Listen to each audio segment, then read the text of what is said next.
नमस्कार, news media मंच पर आपका स्वागत है। ये वीडियो आप देख रहे हैं मॉनसून के अपडेट से जुड़ा हुआ है। इसमें हम बात करेंगे पिछले 24 घंटों के दौरान हुई रेनफॉल की और साथ ही साथ बात करेंगे कि आने वाले 10 दिनों के दौरान मॉनसून का मिजाज किस तरह रह सकता है। एक मोटा मोटा आइडिया आपको लग जाता है इस वीडियो से, ताकि उसके हिसाब से आप प्लान कर सकें और उसके हिसाब से आप तैयार रह सकें। खासतौर पर किसान भाइयों के लिए ये इन्फॉर्मेशन, ये जानकारी बेहद ज़रूरी होती है।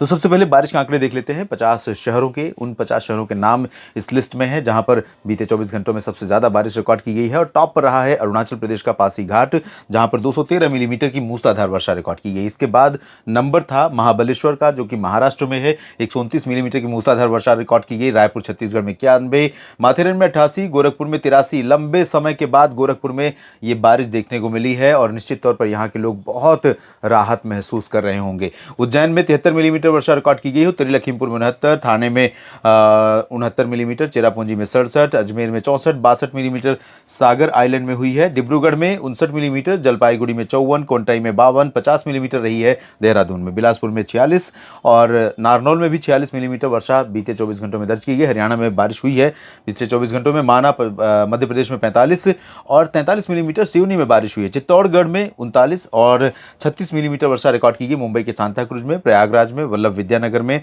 और 35 मिलीमीटर वर्षा का रिकॉर्ड दर्ज किया गया। बारीपादा, कोटा और नई दिल्ली के पालम एयरपोर्ट पर। जम्मू में 34 जबकि 33 मिलीमीटर दहानू और रीवा में रही। 30 मिलीमीटर बारिश रिकॉर्ड की गई धर्मशाला और पचमढ़ी में। दीघा में 29 और गुवाहाटी गुना में 27 मिलीमीटर, 26 मिलीमीटर दतिया में, 24 मिलीमीटर पारादीप में, हरदोई में 23 और 22 मिलीमीटर नाहन में बारिश रिकॉर्ड की गई है। केंदुझारगढ़ में 21 मिलीमीटर, जोधपुर में 20 और साथ ही साथ मनाली सीकर में भी 20 मिलीमीटर बारिश रिकॉर्ड की गई। जयपुर रायसेन में 19 मिलीमीटर की वर्षा रिकॉर्ड की गई है।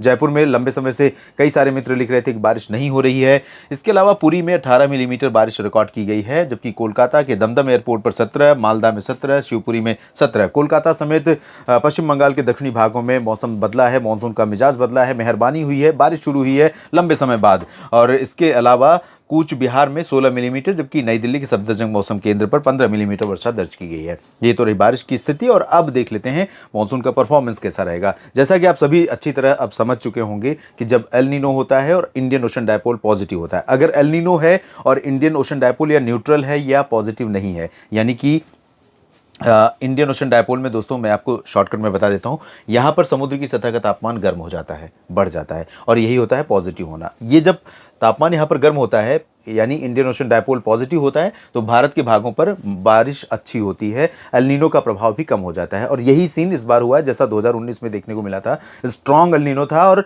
आईओडी पॉजिटिव था, तो बहुत अच्छी बारिश रिकॉर्ड की गई। इस बार भी ऐसा ही कुछ हुआ है, लेकिन ये भी एक बहुत बड़ा फैक्ट है और बहुत इसका कह सकते हैं कि काला पक्ष है। इसका नेगेटिव एस्पेक्ट ये है कि इस दौरान पूर्वी क्षेत्रों में बारिश बहुत कम होती है, जिसमें पूर्वी उत्तर प्रदेश प्रभावित होता है, बिहार प्रभावित होता है, झारखंड, पश्चिम बंगाल और पूर्वोत्तर के कुछ राज्य, उत्तरी ओडिशा, उत्तरी छत्तीसगढ़, उत्तर पूर्वी मध्य प्रदेश, ये रीजन प्रभावित होता है। यहाँ पर बारिश नहीं हो पाती है, मानसून कमजोर रहता है। लेकिन अब सिचुएशन बदल रही है।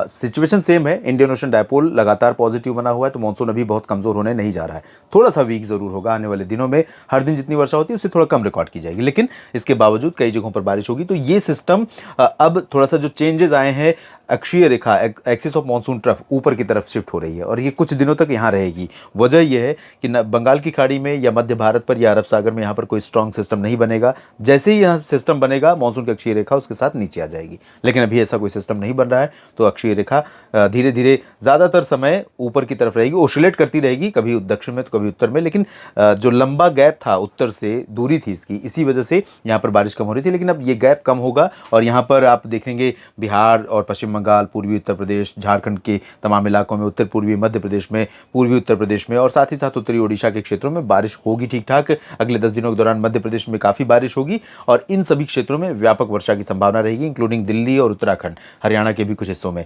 बाकी पश्चिमी भागों में बारिश की गतिविधियां और दक्षिण भारत के भागों में बारिश की गतिविधियां में बहुत कमी आने की संभावनाएं हैं। इस वीडियो में फिलहाल इतना ही। लगातार जुड़े रहिए मौसम तक चैनल के साथ। धन्यवाद।